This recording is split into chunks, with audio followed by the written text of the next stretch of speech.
Bismillahirrahmanirrahim. Assalamualaikum warahmatullahi wabarakatuh.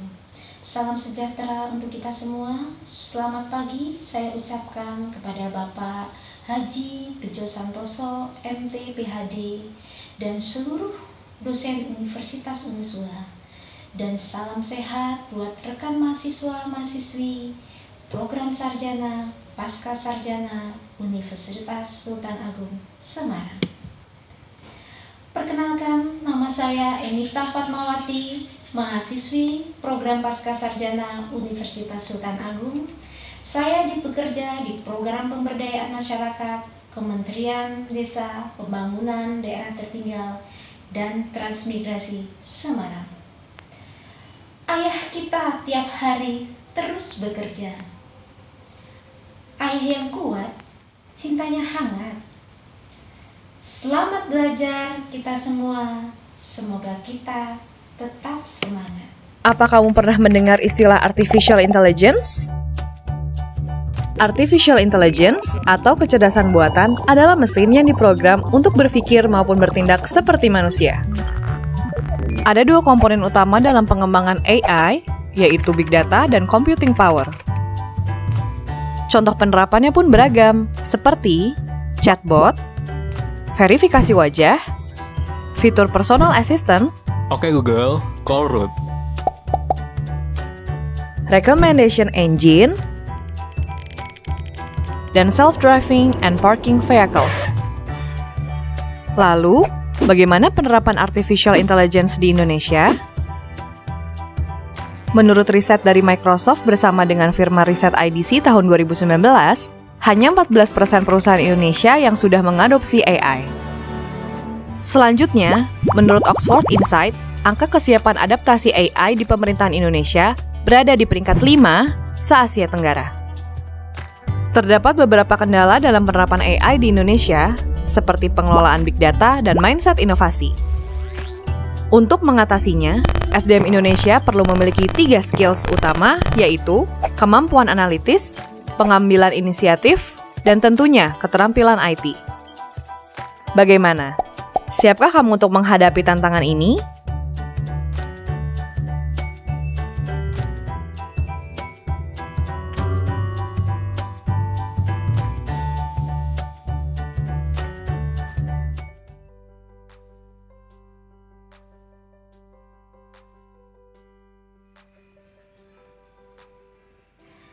Artikel ini berisi podcast pembicaraan antara Jeffrey Dean dan Michelle Cheung dengan judul episode podcast Forward Thinking Mitsubishi Global Institute yang dibawakan oleh pembawa acara Michelle Cheung dan pembicara Jeffrey Dean, peneliti dan pendiri China AI Bulletin, berbicara tentang asimetri informasi dalam artificial intelligence antara China dan Barat.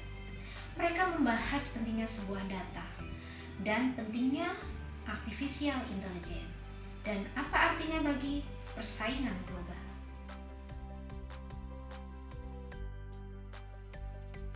Selama 3 tahun terakhir telah menerjemahkan tulisan berbahasa Mandarin tentang artificial intelligence dan topik terkait untuk buletin mingguan di mana memiliki terjemahan lengkap dari artikel, buku putih pemerintah, atau posting blog dari seorang penulis Cina tentang topik AI untuk dibaca kemudian diterjemahkan sehingga dapat dicerna oleh audiens berbahasa Inggris, dan juga membagikannya beberapa rekomendasi bacaannya sendiri, yaitu di newsletter China AI. Apa yang didiskusikan? Pertama yaitu terkait dengan artificial intelligence. Kemudian tentang pemikiran Cina di masa mendatang terkait artificial intelligence. Pertama, artificial intelligence. Artificial intelligence atau kecerdasan buatan telah mentransformasi hampir seluruh aspek kehidupan masyarakat modern pada saat ini. Dan pada saat pandemi ini disinyalir dan diyakini ikut proses digitalisasi dan pengetahuan informasi semakin marak terkait artificial intelligence. AI adalah teknologi berupa mesin yang dapat melakukan tugas sebelumnya memerlukan kecerdasan manusia, mulai dari fitur canggih, smartphone, maupun piranti robotik. Perkembangan pesat di bidang AI telah menarik perhatian berbagai perusahaan dan pemerintahan di seluruh dunia. AI juga mengalahkan manusia dalam berbagai aktivitas yang sebelumnya dianggap mustahil dilakukan oleh mesin dan komputer. Selama ini informasi terkait AI berasal dari barat menuju Cina.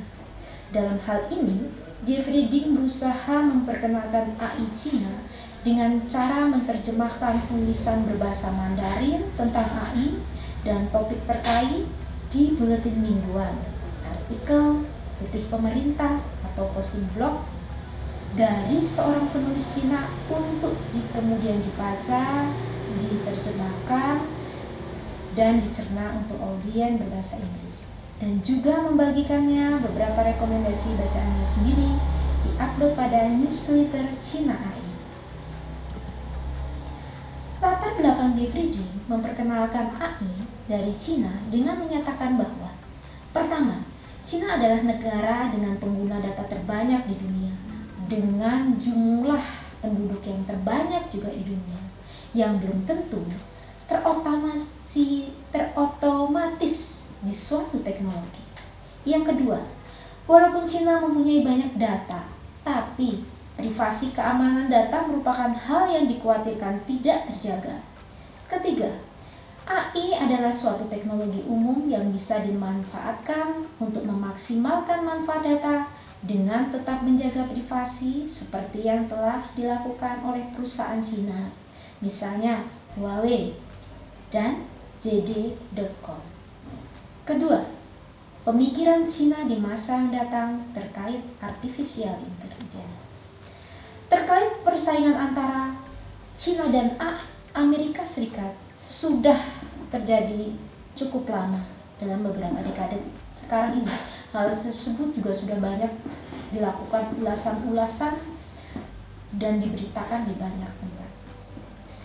Terdapat anggapan bahwa pemerintah Amerika Serikat meyakini bahwa penguasaan di bidang artificial intelligence ini akan mempengaruhi balance power dalam hubungan internasional. Saat ini Amerika Serikat masih memimpin dalam hal pengembangan dan penggunaan artificial intelligence secara global. Mengingat AS memiliki sejumlah perusahaan multinasional di bidang artificial intelligence dan teknologi canggih lainnya, seperti Google, Facebook, Amazon, Apple, Microsoft, IBM, dan masih banyak lagi. Namun, ada opini bahwa dominasi Amerika Serikat dalam bidang AI diprediksi akan tersaingi oleh Cina, terutama AI dalam hal persenjataan dan militer. Dalam hal ini, menurut Jeffrey Dean, sebenarnya persaingan antara Amerika dan AS hanyalah di bidang ekonomi, karena secara historis teknologi mempunyai tujuan untuk membawa peningkatan pasar dan pertumbuhan produktivitas. Contohnya adalah dengan pertumbuhan produktivitas listrik, dan Amerika di tahun 1990-an, dan tantangan utama bagi Cina saat ini adalah bagaimana mempertahankan pertumbuhan ekonomi ketika jumlah penduduk mereka menurun. Tujuan umum seperti AI memberikan cara potensial bagi Cina untuk mempertahankan tingkat pertumbuhan ekonomi yang sangat tinggi, yang memberi masukan ke semua aspek, yaitu legitimasi kinerja dan gaya pemerintahan mereka, dan perkembangan ekonomi yang akan menopang kekuatan militer. Itu benar-benar terpenting, dan bagaimana AI akan mempengaruhi keseimbangan kekuatan Amerika Serikat dan China. Terkait peran AI dalam pertumbuhan ekonomi Cina, pertama, Adanya manufaktur cerdas dengan memanfaatkan teknologi artificial intelligence, misalnya dengan penerapan teknologi pada peralatan pabrik dengan didukung oleh sumber daya manusia yang inovatif dan terbuka terhadap kemajuan teknologi. Yang kedua, peranan riset dan development di bidang teknologi AI, yaitu sangat besar dalam meningkatkan pertumbuhan ekonomi Cina. Ketiga, dukungan pemerintah pusat dan lokal dalam mendukung pengembangan teknologi suatu industri termasuk perusahaan di demografi daerah seperti misalnya Guangzhou dan Hebei. Di situ banyak sekali pengurangan pajak, di situ banyak sekali subsidi dari pemerintah Cina. Bagaimana dengan Indonesia kawan-kawan semua? Kemudian selanjutnya, terkait produk, platform, dan standar AI di Cina oleh DPJ. Ada pepatah terkenal di kalangan industri Cina. Perusahaan lapis ketiga membuat produk, perubahan lapis kedua membuat platform, perusahaan lapis pertama membuat standar. Jadi ide ini sangat berharga untuk membuat sesuatu seperti perangkat lunak pengolahan data yang sangat keren. Dan jika perangkat lunak pengolahan ini menjadi platform di mana orang lain dapat membangun sesuatu atau Anda dapat terus memperbaiki dan banyak orang dapat bergabung menggunakan platform tersebut.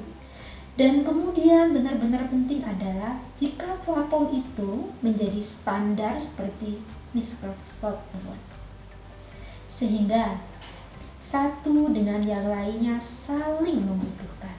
Di Cina memiliki pendekatan yang berbeda untuk pengaturan standar daripada di Amerika Serikat, di mana Amerika Serikat dipimpin oleh industri dari afiliasi tingkat industri dengan beberapa tingkat dukungan dari NIST, Institut Standar dan Teknologi Nasional, Departemen Perdagangan. Tetapi di Cina, ini lebih dipimpin oleh pemerintah dan didorong dari bawah ke atas atau dari atas ke bawah dengan lembaga regulator administrasi standarisasi Cina yang mengkoordinir banyak pengaturan terkait standarisasi. Teknologi menjauhkan yang dekat, sentuh tombol teman terhubung. Semua orang menjadi sahabat karena semua terhubung. Demikianlah teman-teman yang bisa saya sampaikan. Kita dapat mendiskusikannya lebih lanjut. Silakan berkomentar dalam kolom komentar. Materi ini adalah sebagai review dari materi sistem informasi organisasi, di mana pada dekade ini dan di masa COVID ini transformasi digital menjadi lebih marak. Bagaimana dengan di Indonesia? Kita akan kaji di lain kesempatan. Kurang lebihnya saya mohon maaf, saya akhiri dan sampai bertemu lagi di channel berikutnya. Assalamualaikum warahmatullahi wabarakatuh.